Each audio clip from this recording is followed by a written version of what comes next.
Ako si Romer Q. Lagir at nandito ako para bigyan ng reflection o ng pagsasaliksik o pag-aanalisa yung tungkol sa tatlong interview na ginawa natin kanina. Isa sa estudyante, isa na si Kayla, isa sa vendor na si Ashley, tsaka isa kay Sir RJ na Associate Professor. So, sa unang tanong na binigay ko na ano si Rizal sa iyo bilang isang individual, halos lahat sila bayani yung tingin sa kanya. Kumbaga, yun nga, bayani, national hero.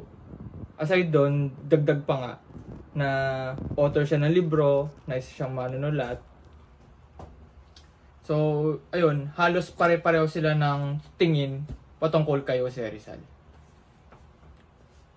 Next naman is yung sa pangalawang tanong na, mahalaga pa bang pag-aralan ng buhay at gawain ni Jose Rizal sa panahon ngayon?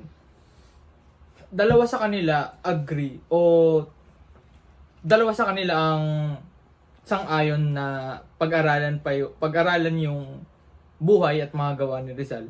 Samantalang isa yung hindi sumang-ayon o halos hindi sang-ayon. Para sa akin, overall, kailangan talaga natin siyang pag-aralan kasi nga siya na yung naging inspirasyon simula nung elementarya, high school, hanggang ngayong kolehiyo, na halos naging parte na ng buhay natin si Jose Rizal. Kumbaga kung titigilan natin o ihinto natin yung pag-aaral patungkol sa kanya, parang mawawalan ng saysay yung mga ginawa natin simula nung nasa elementarya pa tayo.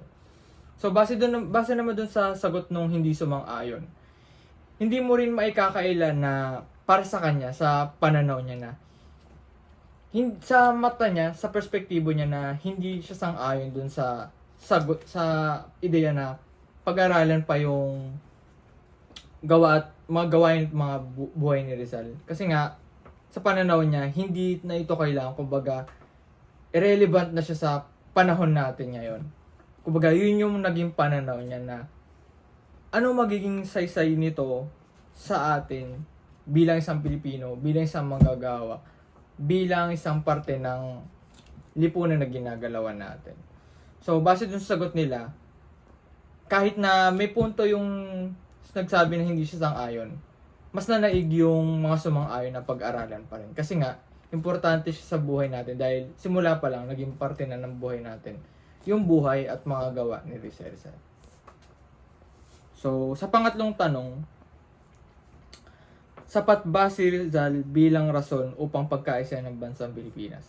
Nilagay ko tong tanong na ito kasi nga, siya yung national hero natin. Sa Amerika, sinong figurehead nila? Sino yung nation uniting figure nila? Si George Washington. So, alam mo yun, kumbaga, yung espiritu ng pagkakaisa ng mga Amerikano, si George Washington yung rason. So, sa Pilipinas, sino yung yung figurehead natin? Sino yung nagbubuklod sa atin bilang mga mamamayan ng bansang to?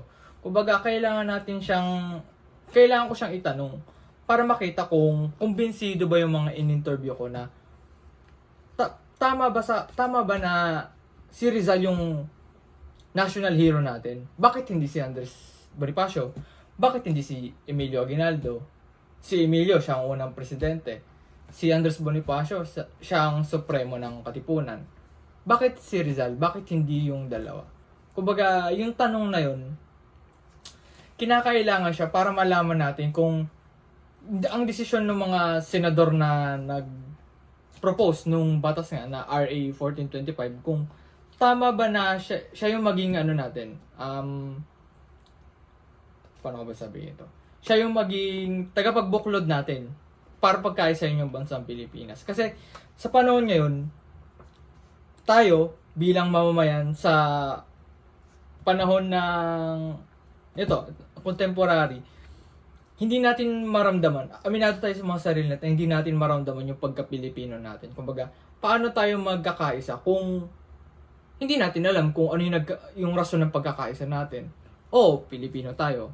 Paano natin nasabi yung mga Pilipino tayo? Dahil lang ba kay Rizal? Si Rizal ba nung kapanahunan niya, Pilipino rin ba yung tingin niya sa sarili niya? Pilipino rin ba yung tingin niya sa atin?